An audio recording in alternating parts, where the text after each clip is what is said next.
Tonight, a new account of the government's response to September 11th points to a picture of ineptitude, confusion, and perhaps deception. A top Democrat and Republican suggest Americans still don't know the full truth about that day. We'll have that special report. Also tonight, 2 Texas Border Patrol agents are facing 20 years in prison, but the drug smuggler they pursued given immunity by federal prosecutors. What in the world is going on in this country?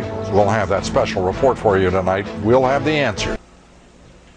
Tonight, we're 1 month away from the 5th anniversary of September 11th. A shocking new book by the 9/11 Commission co-chairman Thomas Kean and Lee Hamilton says Americans still don't know the whole truth about their government's initial response to those terrorist attacks that day. Christine Romans has the report. 2 hours of chaos and confusion on September 11th, and months of government ineptitude and incorrect testimony. A new book by 9/11 Commission co-chairman Tom Kean and Lee Hamilton outlines repeated misstatements by the Pentagon and Federal Aviation Administration.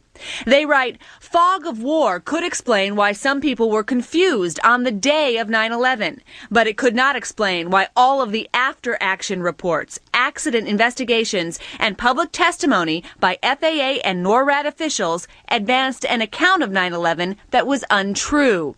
Untrue, the military's original timeline of United Flight 93. The military said FAA notified NORAD of a hijacked plane at 9:16 a.m., 47 minutes before the plane crashed in Pennsylvania. In fact, the military found out 3 minutes after the plane crashed. And equally untrue, the government's timeline for American Flight 77 and details about fighter jets scrambled to intercept it. The book also alleges government officials weren't forthcoming with the investigation, and it took interviews and subpoenas to shake loose valuable information. A Pentagon audit declassified last year found DOD did not accurately report to the 9/11 Commission on the response to the September 11th, 2001 hijackings. Pentagon investigators blamed, quote, insufficient forensic capabilities, and worse, admits, quote, DOD might not be able to sufficiently capture and report on actions taken in response to a future significant air event. Still, so far, government investigators stop short of calling all these inaccuracies lies. Investigations are underway by the Inspectors General of the Pentagon and the Department of Transportation to find out just why the FAA and NORAD didn't tell the truth. Now, Kean and Hamilton say all the inaccuracies have fueled conspiracy theorists, they've stymied the investigation, and Lou, damaged the credibility of this government. Well, this government doesn't deserve much credibility, does it?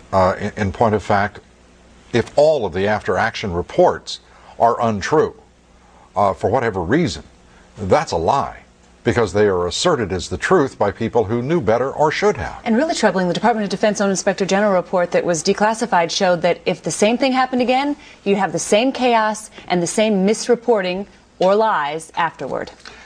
Incompetence and ineptitude on the part of this government on September 11th and in the weeks and months leading up to it are established. The fact that the government would permit deception after a deception, whether honestly, if you can call it that, honestly intended or not, but the fact that they would continue and perpetuate the lie suggests that we need a full investigation of what is going on and what is demonstrably an incompetent and at worst deceitful federal government. Christine Romans, thank you very much. Incredible.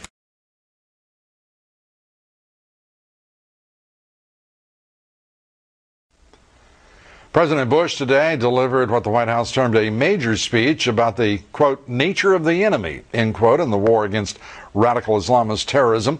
But 5 years, almost after September 11th, intelligence agencies still don't have a clear picture of al-Qaeda nor its operation.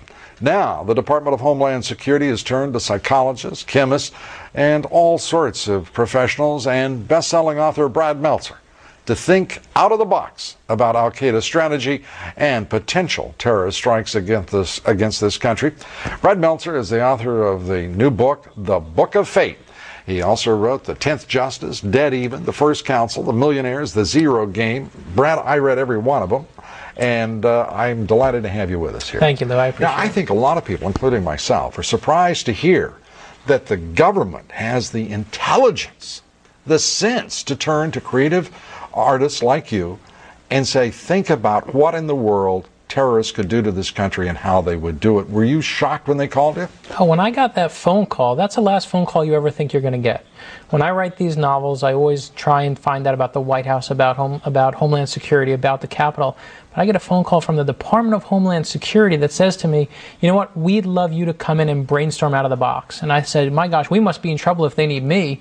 But the truth was, when I got there, it was reassuring, because I want to know, when you look at terrorists today, and you have a group of terrorists who can take a disposable camera and can take Gatorade and make a bomb out of it, you better believe we need people thinking outside that box. And that's exactly what we did. I have to say, it's one of the most reassuring things that I've heard.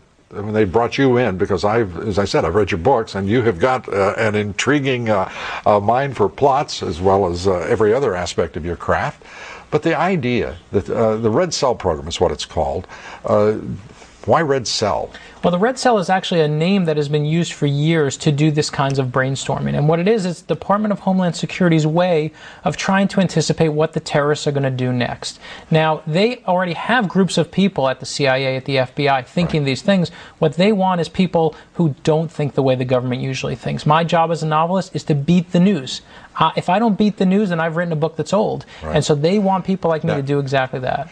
And the truth is, you have done just that in, I believe, nearly every one of them. You have been ahead by a couple of years, at least, in the developments. Well, even in the newest book, in the Book of Fate, the villains in the book, there's a Secret Service agent working with a CIA guy working with an FBI guy. And I gave the plot, and I said, you know what, everyone talks about how great it is to let these organizations work together. I actually came in at opposite, and I thought, if they work together, then they're not checks and balances on each other. I gave the plot of the Book of Fate to the old former head of the Secret Service, and he said to me, you're onto something here. This is going to be what the next threat is. Well, at least Brad Meltzer's done something that the 9/11 Commission worried about as well. And I won't go into the politics of the thing. But when you're there brainstorming on this issue, Brad, how many people are in the room with you? How many other creative, forgive the expression, creative types would be there? Well, what they do is they set us in a room, and the terrorists are doing very similar things. They just don't have wipe-off boards, and it's not in a boring building in Virginia. We'll sit there, and we'll have a CIA guy, we'll have an FBI guy, we'll have a chemist, we'll have a psychologist, myself, and they'll say on one day maybe, we want you to take out this target, how would you do it? And we'll come up with the craziest thing you've ever heard.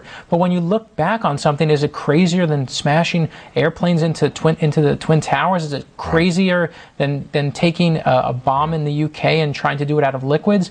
And it's amazing to me, when we're done, I'll come up with the craziest idea you've ever heard, and then the Secret Service guy in the room will say, no. Here's how we one-up it. And then the chemist will say, don't use that chemical, use this chemical. By the time we're done, we've created for the Department of Homeland Security, we've destroyed a major city in 10 minutes.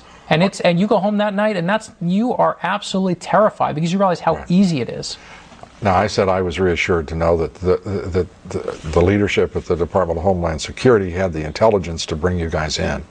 Are you reassured after going through the process, or are you more concerned? Well, I'm actually very reassured that they have this. I mean, listen, let's be honest. Do they really need a novelist to save the day? No, they don't. But you know what? I'm happy that they're thinking in every crazy way. I want to sit at home and know they are thinking of every possible crazy MacGyver scheme that can be out there, and that they're trying to take our reports when we're done and saying, how do we top that one? How do we stop that one? How do we stop this one? So I'm reassured by that. What I'm not reassured by is how simple it is to attack the country. And when you add just a little bit of brains to the mix, it is so simple you wouldn't believe it. Well, Brad, I'm going to go back to the fact that you're involved in the process and a lot of other bright, talented people, and I'm going to take the reassurance. We got enough of the other to worry about. I appreciate it. Thanks a lot for being here. The new book is The Book of Fate. It comes out, what, this week? Today. Right? It is today. Yes, Great.